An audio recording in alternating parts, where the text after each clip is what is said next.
What's up, guys? 30 videos in 30 days challenge. This is going to be video number 14.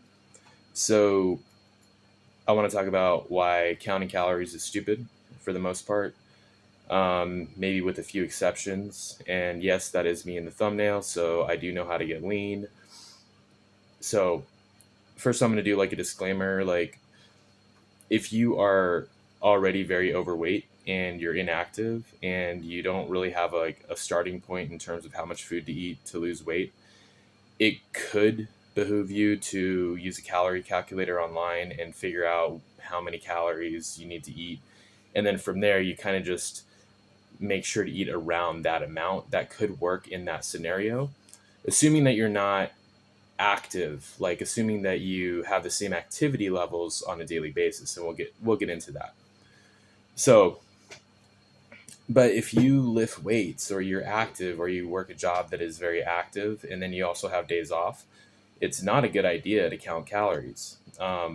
So, for one, on days that you let's say that you're counting calories and you're trying to lose weight or you're trying to gain weight, and you have like a 300 calorie margin, right? Well, on days that you work, you're going to be far more active than on days that you don't work.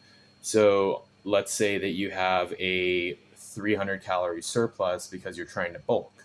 Well, maybe on days that you don't work, that 300 calorie surplus is actually going to work toward adding mass to you. But then on the days that you work like some sort of physically demanding job, like you work in a warehouse or a restaurant or whatever manufacturing, some job where you're on your feet a lot, you're going to be burning hundreds of calories more than on the days where you're just chilling on your days off. So that 300 calorie surplus that you think you have is now going to be a deficit. Like, let's say that you end up burning 1,000 calories more than on your days off, right? And you're at a 300 calorie surplus, starting at a calorie range of, let's say, 2,500. So now you're thinking, okay, I'm going to have 2,800 calories on a daily basis, and that'll be a 300 calorie surplus. But let's say that you burn 3,500 calories on the days that you work. Well, now you're actually in a 700 calorie deficit, right? So just counting the calories and just hoping that everything works out is not going to work in that scenario, right? Same with if you are trying to do a deficit.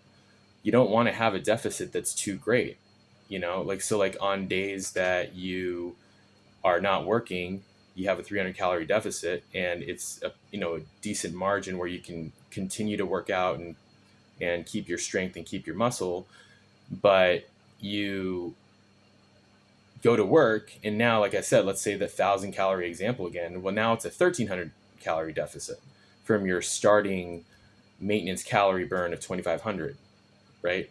So you're having more of a deficit, which is going to increase the likelihood that you're going to lose muscle, you're going to lose weight that you don't want to lose, you're going to lose strength, and then you're just going to have more problems when it comes to energy and focus and just quality of life in general. So uh, and we'll get to like what you should do at the end. So like I'm just listing the problems right now. um so yeah, you're gonna have days you're active, you're gonna have days that you're not active, and you're gonna burn completely different amounts of calories on these days. So if you do a calorie calculator, you put in your weight like today, the fluctuations in calorie burn per day is going to be extreme, and it's just not going to work out.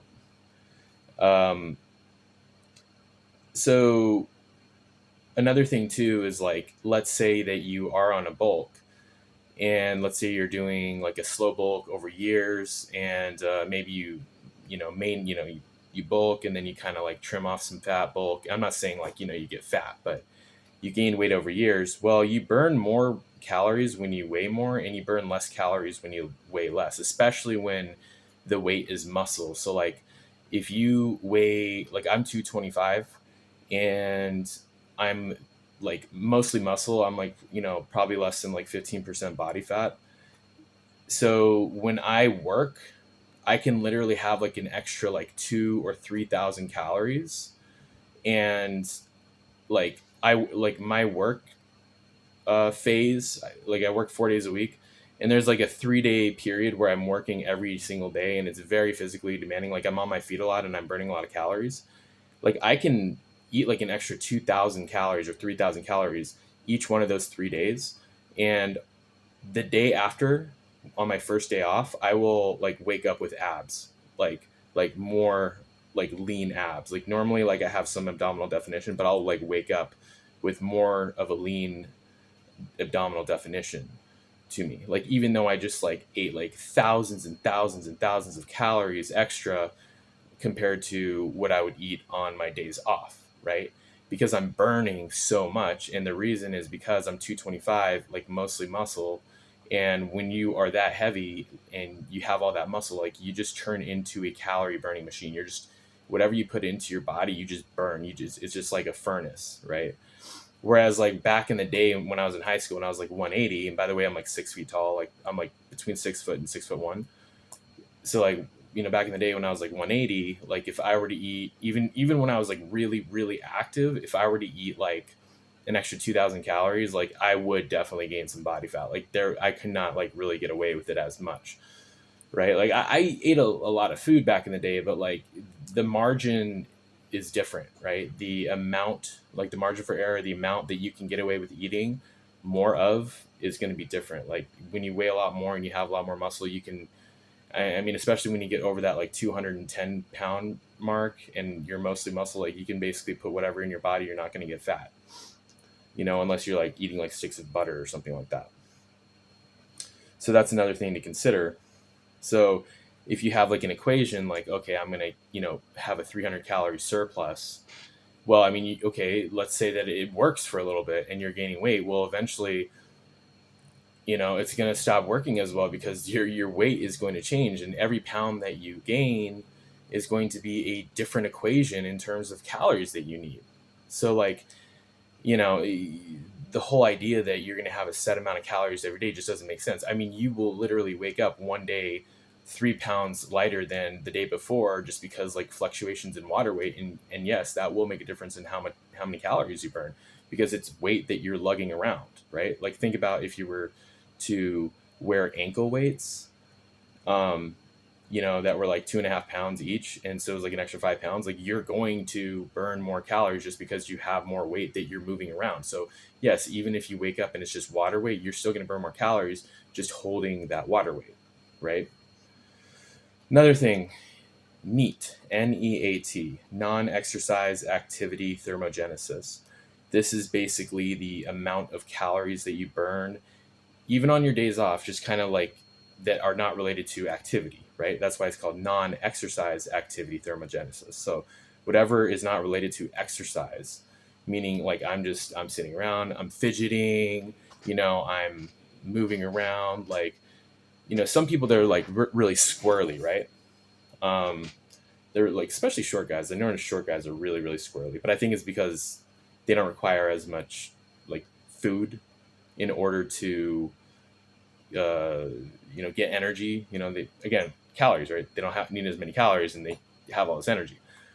But like there, even on your days off, there's going to be fluctuations. So like, let's say you have 3 days off in a row, um, you know, the NEAT that you have is going to be different each day, and it could fluctuate anywhere from hundreds of calories to even thousands of calories, depending on how much you move around, how your mannerisms burn calories, like what mannerisms you have, so on and so forth. So like you can't really account for that. Like you don't know like what your need's going to be at the beginning of the day, like when you wake up. So like you could burn, let's say, again, like we'll use the example, you're in a, let's say, 300 calorie surplus for the day, and it's your day off, and you're thinking, okay, this is going to be good, it's my day off, I'm going to get some extra calories in, but your NEAT is like 500 calories more than it would normally be at your baseline of like 2,500. So again, you eat 2,800, but you end up burning 3,000 calories, right? So now you have a 200 calorie deficit. So you actually are in a deficit and you're going to lose weight because your NEAT was higher that day. even though on paper you are in a 300 calorie surplus, right? You can probably tell I'm like a math guy, huh? I'm not a genius, but I like numbers, I guess, for some reason. It's weird. And another thing too, like not all calories are the same, so you're gonna get different amounts of perceived energy from different foods.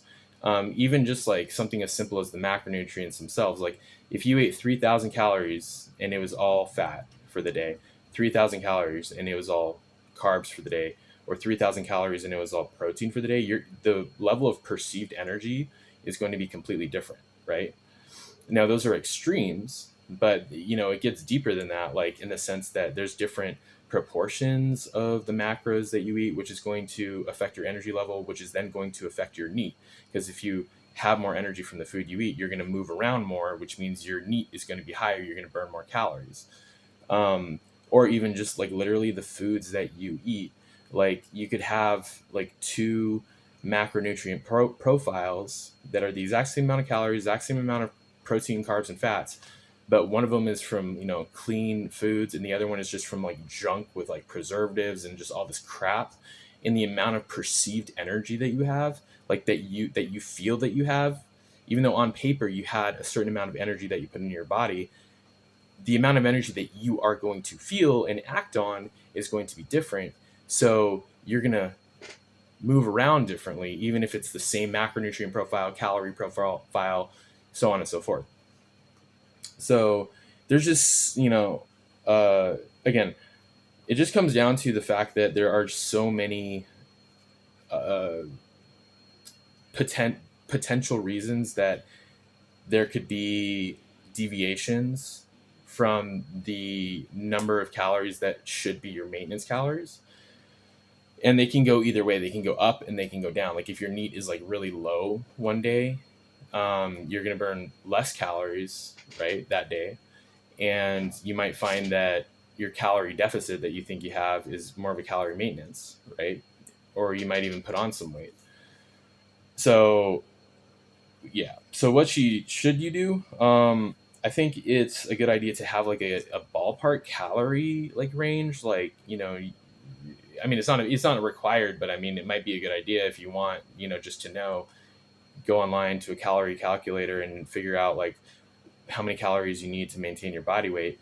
But from there, again, you want to kind of like play by ear, right? Like what you're doing that day, how you feel, listen to your body. And these things will take time, right? Like I'm 33, so like I've had a lot of time, and I've been lifting weights and like, experimenting with my diet for 20 years. I've been lifting weights since I was 13. So I mean, I've had 20 years to do all this stuff, right? And the reality of the situation is like it's just going to be like trial and error, experience, listening to your body, knowing how to communicate with your body. Like I'm at a point now where like I can tell like what macronutrient I need based on how I feel. Like if I need more protein, more carbs, or more fats, I can just tell based on how I'm feeling, like which one I need. And like more calories or less calories, like when you're in tune with your body, you'll know. Another thing that's really important is eating the same exact foods every day, so that you're getting the same baseline food every day, and you know that your calories are going to be the same every day, which will allow you to add calories in very easily when you have busier days, like days that you're going to be burning more, or just like leaving the calories the same if it's like an off day, right? Like I eat the same exact foods every day, like on my off days and my work days, except on my work days, I just eat more of those foods. And on the days that you are going to be more active, try to make the excess calories that you put into your system a higher proportion of protein. So that way you're getting more calories, but you are able to preserve more muscle and lower the likelihood that the calorie surplus, if you have a surplus, meaning like if you're accounting for the fact that you are going to burn a lot of calories, so you eat a lot of calories, if that turns into a surplus, well, if a lot of the calories that you put into your diet that are extra, if a higher proportion of that is protein, then you're less likely to gain body fat. So it will allow for uh, a higher margin for error when it comes to the amount of calories in excess that you consume if you miscalculate. Not that you're calculating the calorie number, but just, based on like what you're seeing with your eyes, right? Just make sure that, yeah, like when you're in a surplus, a higher proportion is protein. And then when always, I would just say, like, it's funny because, like, when you're in deficit, the higher proportion is protein. Like, really only maintenance is where, like, the protein is like, yeah, it's good to have a high proportion, but, like, you want to, I don't know, like, it's more important to have higher proportion when you're changing body weights, right? Because when you increase body weight in a higher proportion of your calories or protein, you're less likely to gain fat. When you lose body weight in a higher proportion of your calories or protein, you're less likely to lose muscle. So that's what you want to do. Basically, just kind of same foods every day. On days that you're going to be active, prepare beforehand, right? Have like foods available that are like high protein foods that you can consume. Like if you're going to work for 8 hours, like on your breaks, like make sure that you're getting in a lot of protein. Like an 8 hour span of time where you're moving around a lot, like get in like an extra like 150 grams of protein during that 8 hour span. So if you normally would have 200 grams of protein, then that day you're probably having 300 or 350 grams of protein. Like that's what I would say. And it also depends on your body weight. So if you're like 180, it might be more like, you're having 250 or 300 grams of protein on your really busy days, right? So that's basically what you should do.